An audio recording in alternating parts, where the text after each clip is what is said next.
Bom dia, boa tarde, boa noite. Eu não sei o momento que você vai encontrar esse material, mas com certeza ele vai te ajudar bastante. E hoje o nosso papo, nossa conversa dentro do projeto Conversando, vai falar sobre envelhecer e solidão gay na terceira idade. E para falar sobre isso, eu convidei dois amigos queridos que vão nos ajudar a entender um pouco sobre o tema. O primeiro dele é o Augusto Rocha, ele é ator, professor, artista plástico, trabalha com arte terapia e também serviço social. E ele está lá em Guaratinguetá, interior de São Paulo. E o meu segundo convidado é o Marcelo Queiroz, ele é pedagogo, turismólogo e especialista em educação especial. E ele está um pouquinho mais longe, está lá em Panelas, interior de Pernambuco. Meninos, bem-vindo, que bom que vocês estão aqui.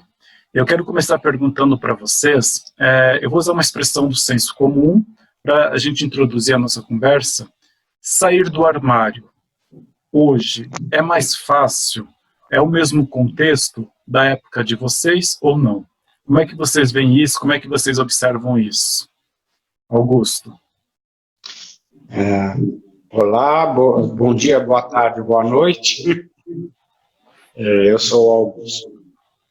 Então, eu acho que os contextos são bastante diferentes, em termos de ambiente, né, época, cultura de época, espírito de época que se vive e que nós vivíamos, são bem diferentes. Agora, eu acho que sair do armário é sempre muito difícil. Até porque criam expectativas sobre as nossas vidas, quando nossas mães engravidam e quando a gente nasce, a sociedade, a família, né, a escola vão criando expectativas sobre a gente e que, na maioria das vezes, não são aquelas que a gente veio cumprir aqui, né, ou que nos interessam, né, assumi-las. Então, é muito difícil sair do armário, mas hoje em dia o ambiente, eu acho que é bem mais favorável, apesar de que hoje em dia eu vejo muita agressão física mesmo, a sociedade agride muito as pessoas com outra orientação sexual, agride fisicamente mesmo, há um enfrentamento corpo a corpo, que na minha época, ou na nossa, vamos dizer assim, não existia, até porque nós éramos muito mais clandestinos do que os jovens são hoje em dia, que abrem muito mais, namoram em público, beijam na boca, andam de mão dada, tanto meninos quanto meninas. Então, a coisa hoje é mais aberta publicamente. No nosso tempo tinha que ser mais discreto nesse sentido, até porque vivíamos numa ditadura militar, e ser diferente de qualquer forma naquele tempo era suspeito.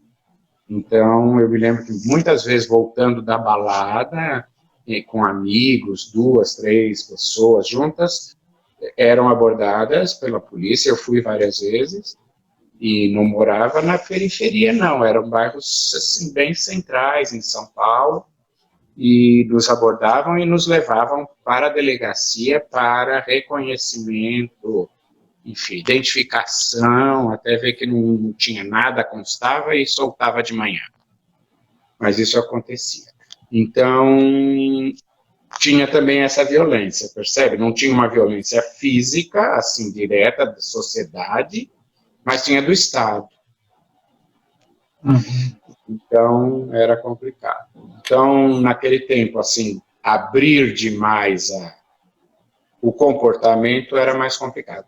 Mas a gente abria e corria todos os riscos, era danado, tinha gente danada, foi um momento de vanguarda, né, os anos 70, em São Paulo, no Brasil e no mundo, né, para o movimento gay e para toda a contracultura, né. E para você, Marcelo? Desculpa, Augusto. Muito bonito. E para você, Marcelo, como é que você vê isso? Você que está lá do outro lado do país, bem longe da gente. Na minha situação, o que ocorreu foi que, para mim, primeiro, né, falar sobre esse assunto de dizer da minha orientação sexual, eu fiz diferente, não como hoje, né? Hoje as pessoas, os seres humanos, gritam por ser feliz. Todos nós gritamos por ser feliz, né? E hoje está mais fácil, que as pessoas dizem mesmo o que precisa, o que sentem e o que deseja para seu futuro.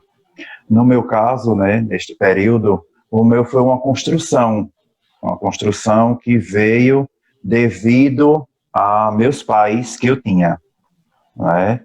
Minha mãe sempre muito na dela, mas meu pai, né, como policial, como sargento, cobrava muito atitudes que eu deveria ter como figura masculina.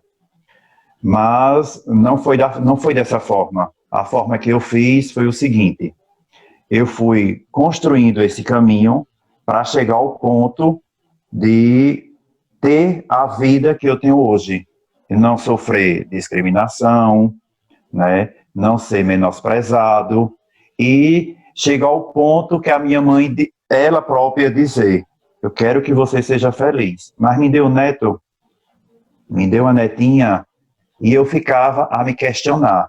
E sempre naquele desejo, eu vou dizer. Mas no período que eu vivia com o pai que eu tinha, não seria favorável para mim, que eu ia sofrer, né, um pouquinho. Então, o que foi que eu fiz? Hoje ele não convive mais conosco, ele faleceu, mas eu sofri um pouquinho, devido aos costumes que ele queria que eu seguisse. Um deles era que eu fosse policial. Minha mãe até hoje diz: por que tu não foi policial? Hoje era para tu estar no lugar do teu pai.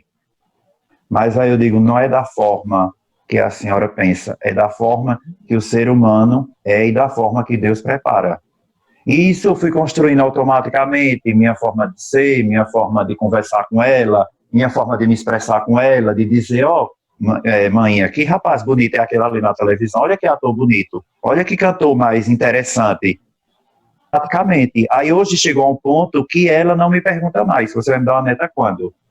E hoje eu tenho certeza, eu nunca cheguei a ela e disse que gostava do mesmo sexo que eu. Eu nunca cheguei a ela e disse assim: olha, mãe, eu sou gay, eu vou me casar com um homem. Eu nunca conversei isso com ela. A gente tem esse contato direto, amigavelmente, e a gente tenta da melhor forma possível se entender, né? Mas nunca cheguei para conversar sobre essas orientações sexuais. Apenas ela vê na televisão assim e diz: eita, olha, Marcelo, dois homens se beijando. Eu digo: interessante, porque eles querem ser felizes. Quando a gente quer ser feliz, a gente enfrenta tudo. Uhum, perfeito. E meninos, vocês passaram por uma época em que a AIDS era o boom do momento, não tinha tanta informação como nós temos hoje, prevenção, etc. E no começo ela foi muito atribuída, foi muito condicionada como uma doença gay. Como que essa imagem da AIDS, como que essa realidade da AIDS, o boom, o descobrimento, como que ela afetou a vida de vocês?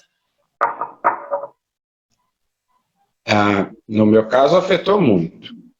Eu tinha 30 anos, meados dos anos 80, e estava no auge da minha vida, né? Da minha vitalidade, da minha energia vital, que essa idade a gente está a 1000 de energia, né? Em todos os sentidos.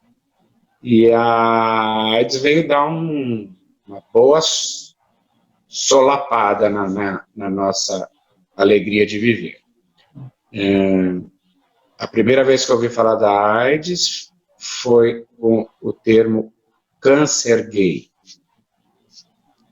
Antes dela ter nome, aqui no Brasil, falava que está tendo uma doença lá nos Estados Unidos, um câncer gay. E aí logo começou a ser chamada de AIDS. E então era um estigma muito forte, porque era relacionado diretamente ao gay masculino, à época, e era o grupo de risco, era o gay. Então, você imagina para uma família que tivesse um gay naquele momento, ou para um grupo onde houvesse gays, né, ambientes de trabalho, ambientes de convivência, as pessoas ficavam muito assustadas. E tanto os que não eram do grupo de risco, mas conviviam, como os que eram do grupo de risco, né? Então, era terrível. Hoje, nessa nova crise que o planeta está passando, de pandêmica também, porque a AIDS também foi uma pandemia, eu falo para as pessoas, vocês estão vendo o que é ser grupo de risco? Agora a humanidade toda é grupo de risco, né?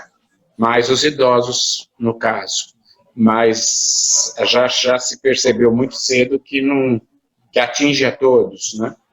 A AIDS não, durante muito tempo achava-se, e a propaganda, a antipropaganda, né? Reforçava que era um problema dos gays.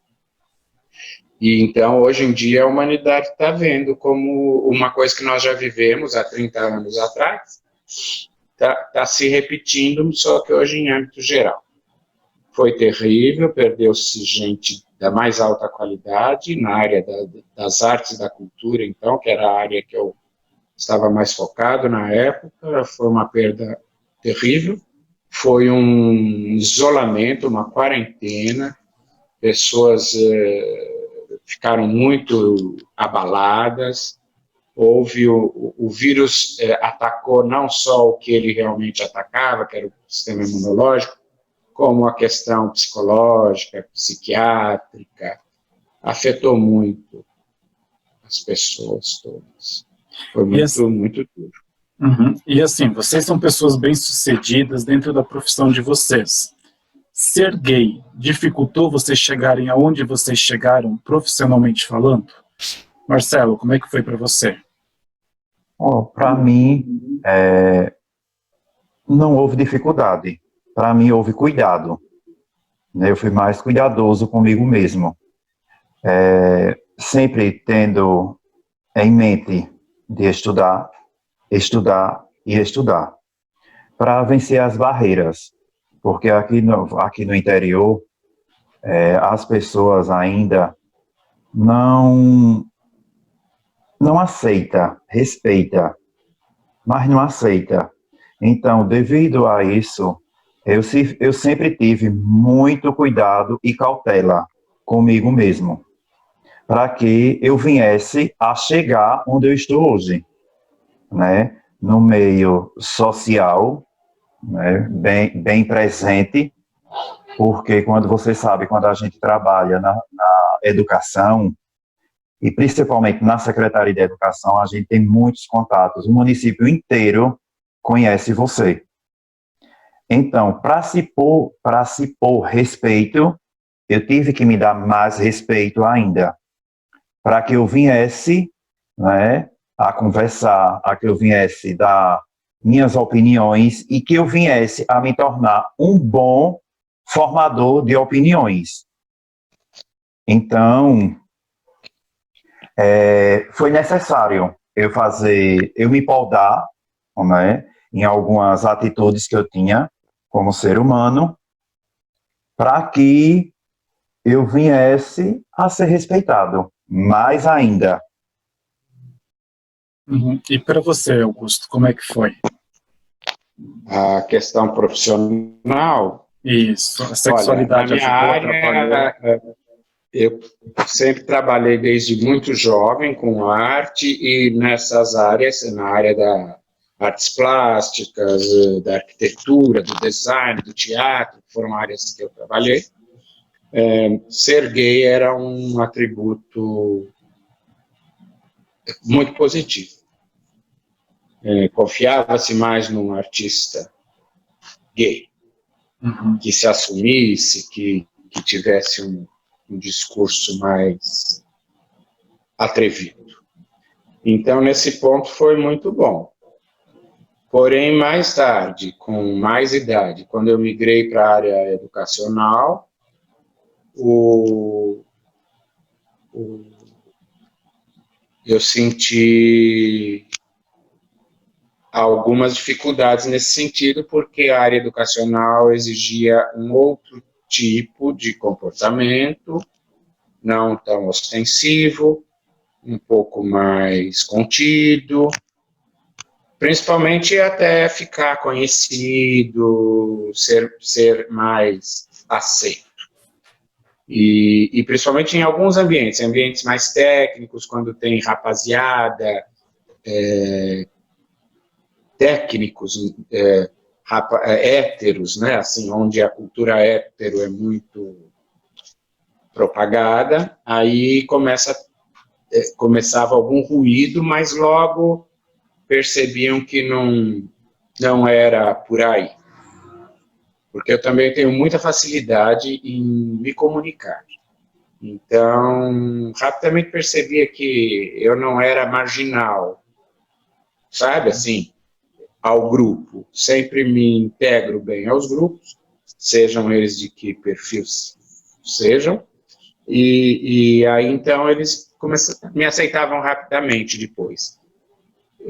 E também na parte mais empresarial, burocrática, também sentia que para alguns cargos, alguns perfis, talvez não se encaixassem. Mas também, aos poucos, ia conquistando espaço. E assim, e uma coisa que a gente percebe muito, quando as pessoas começam a entrar na terceira idade, elas começam a falar que a sociedade, o mundo, a empresa, enfim, começa a ver o idoso de uma forma diferente. Vocês sentiram também essa diferença? E pelo fato de você ser gay e da terceira idade, teve algum impacto na vida de vocês, na profissão, no jeito como vocês lidam com o mundo e com as coisas? Augusto? Não. Vai, Marcelo, desculpa. Não causou impacto, não. É porque eu vejo o seguinte: cada pessoa tem seus talentos. Cada pessoa tem suas habilidades que são bem desenvolvidas. E a questão de idade, no meu ver e no acreditar, elas deixam de existir.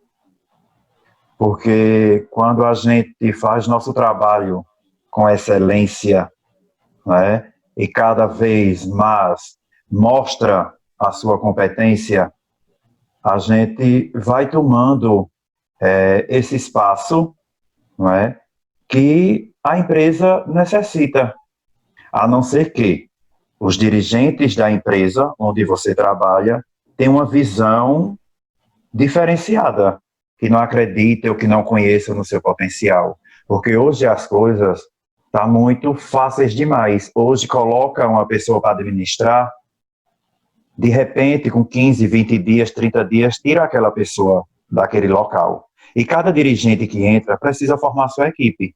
E muitas vezes não vê a qualidade do grupo que existia antes. Porque não é do conhecimento de quem está gerenciando ou de quem vai gerenciar. Então, pesa um pouco a idade, porque não, aquele ali já está com a idade mais avançada, vamos colocar ele numa coisa mais simples ou que seja de mais fácil desenvoltura. E eu penso dessa forma. Eu sempre tive vontade de ir embora morar em São Paulo. Isso quando eu era mais novo, né? Só que Deus nunca me permitiu. Fiz vários planejamentos, mas Deus não autorizou, né?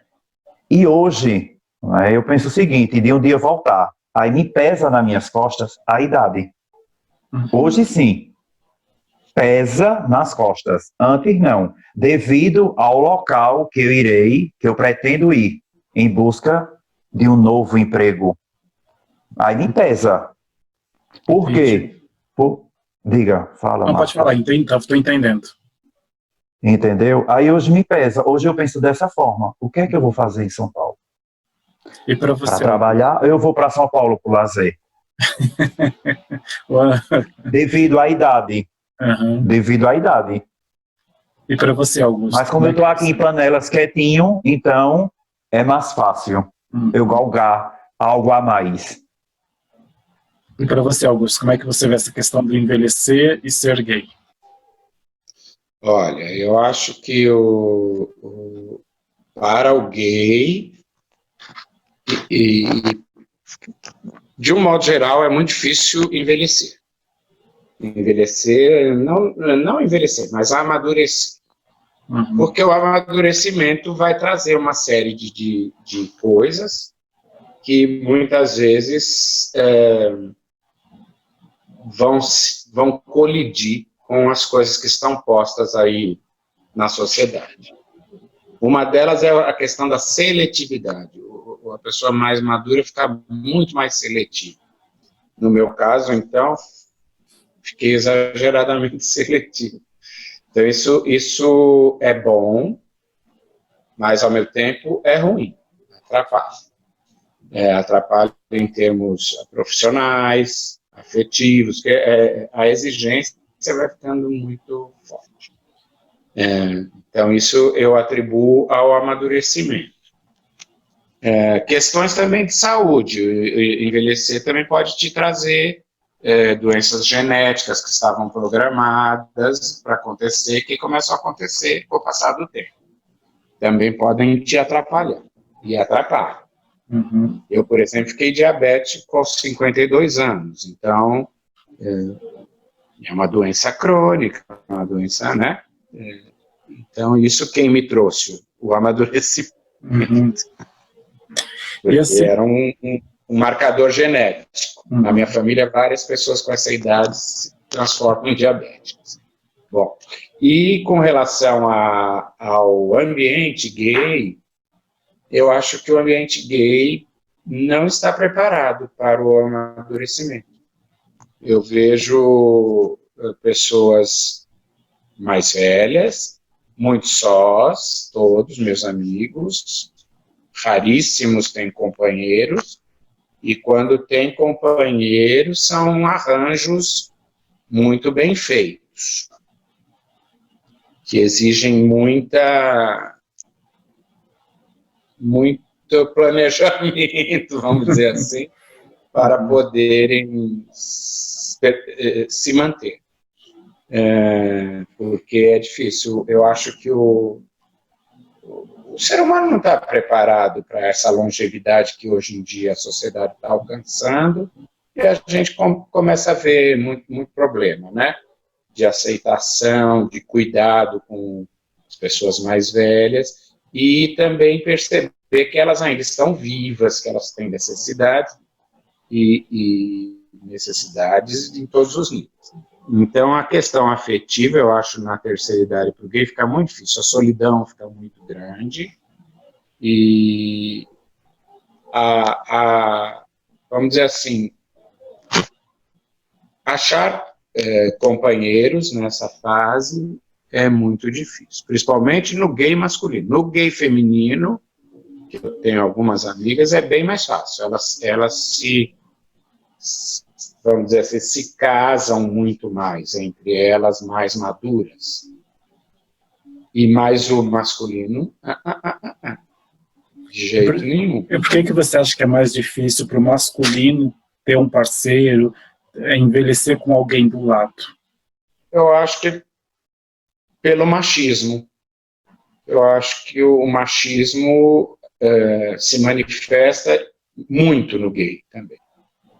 E nesse consumo frenético de sexo que o gay tem, que é típico do macho, e falo por mim também, que já tive essa fase, né? É hormonal também, é claro, mas no macho, socialmente, é permitido muito maior esse consumo.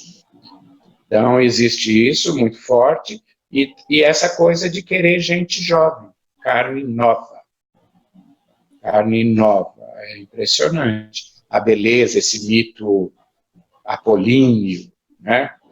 Parece que estamos todos no Olimpo, precisamos, né, só nos relacionar com a beleza, com a perfeição, com a saúde. Então, eu acho que advém da nossa cultura mesmo, da cultura ocidental e latina, muito forte. Vocês acham que para o gay envelhecer é mais difícil aceitar que está envelhecendo? Você falou dessa questão do culto da beleza, do sexo, sim, da virilidade. Para o gay é mais difícil? Muito. Vejo, por mim, percebo, não sou ligado demais nisso, mas vejo em outras pessoas que tingem cabelo, que fazem procedimentos estéticos constantemente, que vão à academia constantemente, que buscam alcançar uma beleza que nunca tiveram e zelar pela que conseguiram até então.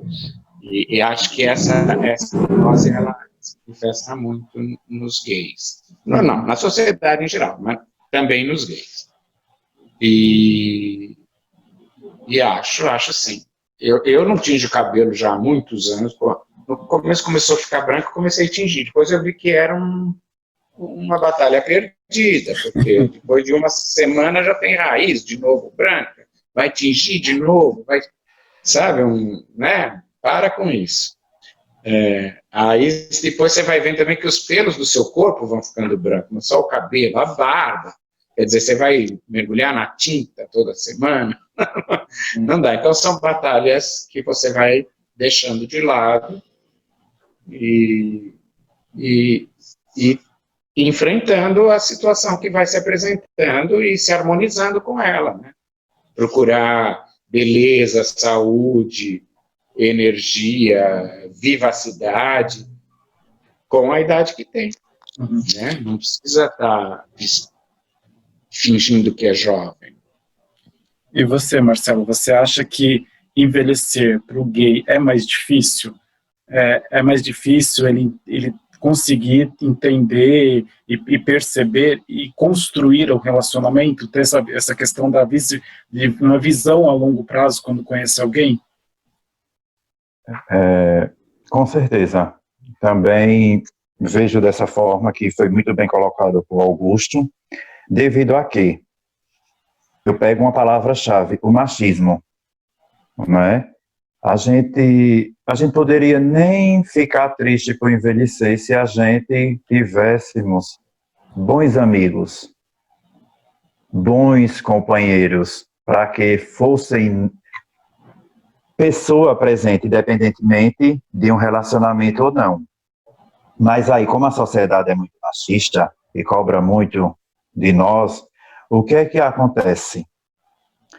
Eu não posso ter muito contato com pessoas héteros, principalmente a parte masculina, porque quando eu tenho muito contato com a parte masculina, a sociedade, né, ou as pessoas começam a cobrar. Por que aquela pessoa ou aquele ser humano está com amizade comigo por ser gay?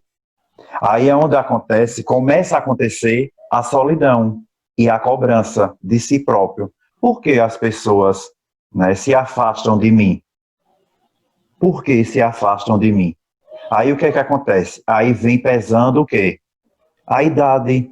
As pessoas não têm o mesmo pensamento que eu tenho, né? E muitas vezes a gente se depara só, independentemente de você estar na melhor idade, ou independente de você ser mais jovem, porque eu convivo com várias pessoas, e muitas pessoas reclamam que não tem boas amizades, que se vê só, que quer sair, que quer ouvir uma música, ou que quer ir para um restaurante, seja lá para que for, e não tem uma companhia.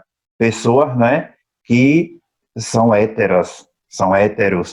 Imagine alguns casos que acontecem comigo, de ter um amigo e de repente esse amigo vai e se afasta de mim. Aí é onde começa a minha solidão, a minha cobrança. Por que ele se afastou de mim? Por que ele se afastou de mim? Eu chegar a ele e perguntar a ele dizer, não, eu tive que me afastar de você porque as pessoas estão comentando que a gente está tendo um caso, ou que a gente está tendo um relacionamento.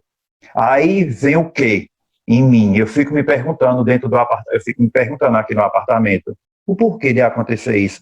Por que as pessoas não veem o seu lado humano, o seu lado ser humano, Marcelo pessoa, não Marcelo que gosta da mesma pessoa, do mesmo sexo, e sim a pessoa de Marcelo, que é bom a companhia, é bom sair, é bom a gente comer, é bom a gente conversar, é bom a gente tomar uma cerveja. Não vê, não pesa, isso não pesa para o ser humano, em alguns casos.